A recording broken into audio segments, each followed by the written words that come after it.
আসসালামু আলাইকুম। প্রিয় দর্শক, একটা ঘটনা বলি। দিন কয়েক আগের কথা। আমি হেঁটে হেঁটে কারওয়ান বাজার দিকে যাচ্ছিলাম। শার্ক ফোয়ারার সামনে ওখানে একটা পুলিশ বক্সের মতো আছে। বেশ কিছু পুলিশ ওখানে ওনাদের ডিউটি করেন। তো সেখানে হঠাৎ করে একজন পুলিশ আমাকে সালাম দিলেন। তো সালামটা পেয়ে আমি একটু কথা বলার সুযোগ পেলাম আর কি। তো একটা কথা অনেক ধরে আমার মনের মধ্যে ছিল, বেশ কয়েকদিন ধরে। তাই মনে কি জিজ্ঞাসা করলাম যে, ভাই, আপনাদের এই পোশাকটা কে পছন্দ করেছে? তো আমি কেবল এইটুকু বলেছি। আমি বললাম না, মনে হলো ওনার মনের ভেতর থেকে ওনার অব্যক্ত, না বলা, বলতে না পারা অনেক কথা যেন হর হর করে বেরিয়ে এলো। এবং সেই কথাগুলো সারমর্মটা কি? তারা কেউ এই নতুন পোশাকটা পছন্দ করছে না। এবং আমি যে প্রশ্নটা করেছিলাম তারও কারণ কিন্তু ছিল একটাই, এই পোশাকটা আমার কাছে একেবারেই পছন্দ হচ্ছে। এই যে শিয়ালের মতো কালারের যে পোশাকটা, এটা আমার একদমই ভালো লাগছিল না।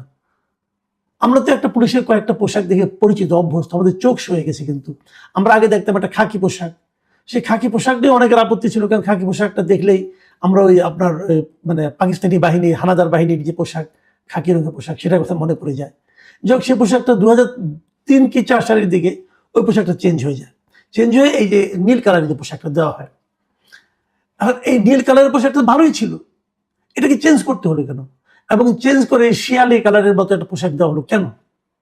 তো আমি না ওই ভদ্রলোকের সঙ্গে অনেক আলাপ করলাম। আমি বললাম যে, ভাই, এই পোশাকটা যে আপনাদের দিয়েছে, এটা কি অন্য কোনো দেশের এই কালারের পোশাক আছে? তুমি আমাকে জানালেন, আমি সত্য মিথ্যা জানি, উনি জানালেন যে থাইল্যান্ডের পুলিশের নাকি এই কালারের পোশাক আছে। এবং সেই সঙ্গে উনি এটাও বললেন, দেখেন, থাইল্যান্ডের মানুষের কিন্তু মোটামুটি 90% মানুষ কিন্তু গায়ের রং ফর্সা, এবং ফর্সা হলে এই পোশাকটা মোটামুটি তাও চলে যায়। কিন্তু আমরা যারা শ্যাম বর্ণের আছি, শ্যামলা রঙের আছি, আমাদের জন্য এটা একেবারে ভালো মানায় না। মানে আমি ইন্টেনশনালি আরো কয়েকজন পুলিশের সঙ্গে কথা বলেছি। আমি এ পর্যন্ত একজন পুলিশ কর্মকর্তা পাইনি যারা এই পোশাকটাকে পছন্দ করেছে, যারা বলেছে যে নতুন এই পোশাকটা তাদের খুব ভালো লাগছে, এই রংটা তাদের খুব ভালো লাগছে।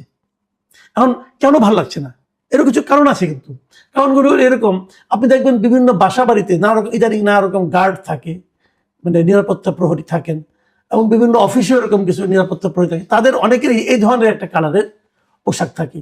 কাজেই অনেক সময় হয়তো তড়িঘড়ি করে তাড়াহুড়োর মধ্যে ঠিক বোঝা যায় না, পার্থক্য করা যায় না। আর পুলিশের ওই পোশাকটা তো অনেক দিন ধরে চলে আসছিল, মানুষ ওটা তো অভ্যস্ত হয়ে গেছে, ওতে কোনো মন্দও তো নাই। এই পোশাকটা চেঞ্জ হলো কেন? এত বড় বাহিনী এতগুলো পোশাক চেঞ্জ হলো কেন? কারণটা কি?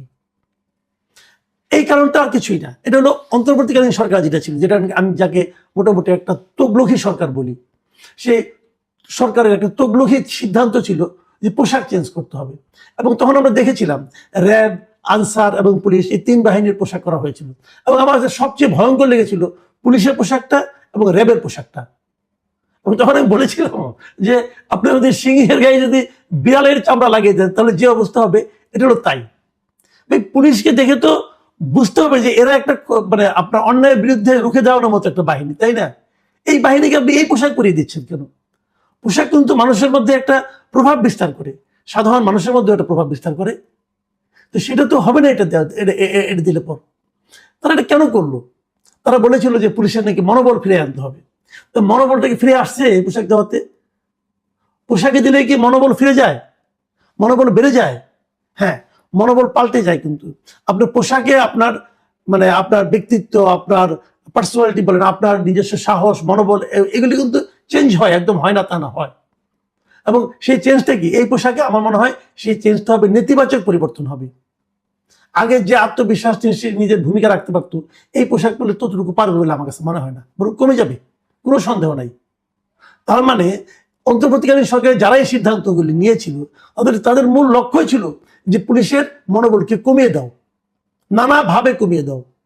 ওই যে তার ওসির সামনে যে ইন্টারমিডিয়েট পড়া এক ছেলে অথবা ফার্স্ট ইয়ার পড়া এক ছেলে পায়ের উপরে পা তুলে বলবে যে আমার কথা শুনতে হবে, যে বলবে যে আপনি আমার কথা না শুনলে মনে রাখবেন অমুক জায়গায় আমি এসআইকে আগুন দিয়ে পুড়িয়ে দিয়েছিলাম, অমুক থানা পুড়িয়ে দিয়েছিলাম, পুলিশ কাছুমাছু হয়ে শুনবে সেগুলো। যারা বাহাদুরি দেখাতে যাবে তাদেরকে আপনি ক্লোজ করে নিয়ে যাবেন, অথবা যদি তারপরে যদি গ্রেফতার হয় মধ্যরাতে কোর্ট বসিয়ে তাকে জামিন দিয়ে দিবেন। এগুলো দিয়ে মনোবল কমানোর যে একটা প্রক্রিয়া, সেই প্রক্রিয়াকে আরো বেশি স্থায়ী রূপ দেওয়ার জন্য এই পোশাকগুলি চেঞ্জ করা হয়েছিল। এটা হলো আমার বিবেচনা। আজকে দেখলাম পুলিশের একটা অ্যাসোসিয়েশন যে পুলিশ সার্ভিস অ্যাসোসিয়েশন, তারা একটা অফিসিয়ালি একটা বিবৃতিও দিয়েছে, সোমবার রাতে তারা বিবৃতি দিয়েছে, এবং সেখানে তারা বলেছে যে এই পোশাকটা নির্বাচন নাকি করা হয়েছিল সম্পূর্ণ রকম মতামত না নিয়েই। তাদের ভাষায় তারা, আমি একটু পড়ে শোনাই তারা কি বলেছে। তারা বলেছে যে সাবেক অন্তর্বর্তী সরকার পুলিশ সদস্যদের গায়ের রং, আবহাওয়া এবং তাদের মতামত উপেক্ষা করে কোনরূপ জনমত যাচাই ছাড়া পোশাক নির্বাচন করে। একদম মানে তারা কিন্তু স্পষ্ট করে বলে দিচ্ছে, এবং তারা এখানে এই কথাও বলেছে অন্য যেসব সংস্থা ইউনিফর্ম পরে থাকে তাদের সঙ্গে নতুন পোশাকের হুবহু সাদৃশ্য রয়েছে, এতে পুলিশ সদস্যদের চিহ্নিত করা কঠিন হয়ে পড়েছে। এখন অন্য যেসব সংস্থা মানে ওই যে বললাম বিভিন্ন বাসার বিভিন্ন অফিসের যে গার্ড, তাদের সঙ্গে এটা মানে মিলে গেছে এই পোশাকের রং। এটা কেন, অথবা এটা করতে হবে কেন? এই যে কেন কথাটা বললাম, এখানে হলো মূল ঘটনাটা। মূল ঘটনাটা হলো এই পোশাক চেঞ্জ করলে, ভাবেন তো সারা দেশের এত মানে হাজার হাজার পুলিশের পোশাক যদি চেঞ্জ করার দায়িত্ব দেওয়া হয় কাউকে, যে ঠিকাদাররা দায়িত্বটা পাবে, তাদের কি পরিমাণ প্রফিট হবে ভেবেছেন একবার? খোঁজ দিয়ে দেখেন কারা এগুলি করেছে, সমাধান পেয়ে যাবেন, উত্তর পেয়ে যাবেন। কেন করতে হবে? মানে পুরো দেশের নিরাপত্তা বাহিনীর মনোবলকে, মেরুদণ্ডকে ভেঙে দেওয়ার জন্য এই সরকার, আগের সরকার, এর অন্তর্বর্তীকালীন সরকার 18টা মাস ধরে যে চেষ্টা চালিয়ে গেছে, তারই সবচেয়ে বড় প্রকাশ হলো এই পোশাক চেঞ্জ করা। এবং এত টাকা খরচ, এই পোশাক ধরেন আগের সেট সব বাতিল, নতুন করে এক সেট পোশাক আনতে হবে, আনার পর এটা খরচ আছে না, এই খরচটা আপনি কেন করবেন? কতগুলো অপচয়, আগের পোশাক যেগুলি ছিল সেগুলো তো অপচয় হয়ে গেল। আর এই নতুন খরচটা আপনি অন্য কিছু করতে পারতেন, পুলিশের যে ভবন, থানাগুলি আছে সেগুলো চেহারা চেঞ্জ করতে পারতেন। এগুলি কেন? আমি আগেও বহুবার বলেছি যে পুলিশের মনোবল যেটা ভেঙেছে সেটা আর কিছু না, পুলিশকে আপনি স্বাধীনভাবে সিদ্ধান্ত নিতে দেন, পুলিশের মনোবল বেড়ে যাবে। পুলিশের প্রতি কোনো অন্যায় হলে তার একটা বিচারের আশ্বাস আপনি দেন, পুলিশের মনোবল বেড়ে যাবে। ভাবেন তো ওই আন্দোলনের সময় অনেক ঘটনা ঘটেছে, কিন্তু পুলিশ হত্যা হয়েছে, হয়নি? হয়েছে। আপনি কি করলেন? পুলিশ হত্যার কোনো বিচার হবে না, একটা সিদ্ধান্ত দিয়ে দিলেন।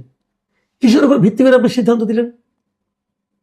আপনি বলবেন যে আন্দোলনের সময় প্রয়োজন ছিল, হ্যাঁ ছিল, মানতে রাজি না, কিন্তু বিচার হবে না কেন? একটা পুলিশ হত্যা হয়েছে, আপনি বিচার করেন। বিচার করলে যদি প্রমাণ হয় যে ওই সময় পুলিশকে হত্যা না করলে ওই আন্দোলন সম্ভব হতো না, তাহলে মানলাম যে পুলিশ আন্দোলনকারীদের বিরুদ্ধে ছিল, তো মেরেছেন আপনি। কিন্তু যদি প্রমাণ হয় যে আন্দোলনের সঙ্গে ওই পুলিশকে হত্যা করা না করার কোনো সম্পর্ক নাই, তো সেটার বিচার হবে না কেন?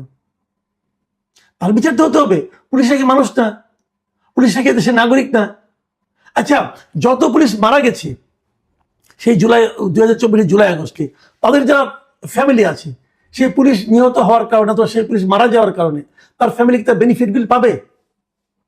যদি হত্যারই বিচার না হয়, হত্যা বিচার না হয় মানে কি, তার মানে হত্যাটা জাস্টিফাইড, তাহলে তার ফ্যামিলি সে পাবে না, বেনিফিট পাবে না। তার ফ্যামিলি যারা এতিম হয়ে গেল, যারা নাকি একদম মানে পথে বসে গেছে, এরকম অনেক ফ্যামিলি সম্পর্কে আমি জানি, তারা কি দেশের নাগরিক না? তো পুলিশকে যখন আপনি প্রতিপক্ষ বানিয়ে দিবেন, পুলিশকে যখন আপনি বলবেন যে তোমার সহকর্মী, তার মৃত্যুর কোনো সাজা হবে না, তার মৃত্যুর কোনো বিচার হবে না, তারপর আপনি বলবেন তোমাকে নতুন পোশাক দিলাম, এই পোশাক পরে তোমার শক্ত মনোবল নিয়ে তুমি বুক চিতিয়ে দাঁড়াও, হবে?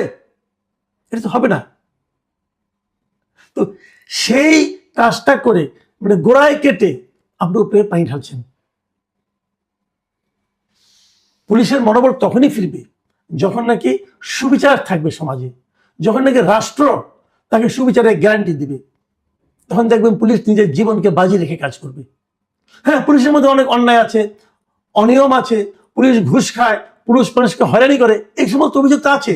অভিযোগ থাকলে অভিযোগগুলো বিচার করেন, বিচারিত কোনো আপত্তি নাই।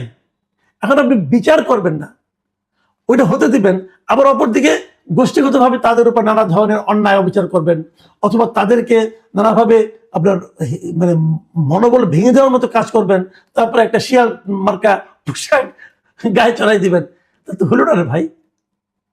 আমি মনে করি এই সমস্ত বিষয়গুলো নিয়ে চিন্তা ভাবনা করা দরকার। নতুন সরকার এসেছে, গণতান্ত্রিক সরকার এসেছে, আমি মনে করব এটা কিন্তু একটা ভয়ঙ্কর সমস্যা দিয়ে কিন্তু অগ্রসর হচ্ছে। আপনারা এখনো সময় আছে, এটাকে থামান। পুলিশের কাছ থেকে মতামত নেন, মতামত নেওয়া তো 2 দিনের মামলা, জিজ্ঞাসা করেন 2 দিনের মধ্যে আপনারা কোন ধরনের পোশাক চান, তাদের মতামত নিয়ে পোশাক চেঞ্জ করেন। তাহলে পুলিশের সমর্থনটা আপনারা পাবেন। পুলিশের মনোবল তখন চাঙ্গা হবে। পুলিশ তখন ভাবতে শিখবে, হ্যাঁ আমাদের সময় আমাদের বিষয়ে কোনো সিদ্ধান্ত আমাদেরকে আমাদের মতামত নিয়ে করা হচ্ছে, এটা জরুরি। প্রিয় দর্শক, এখন এই পর্যন্তই।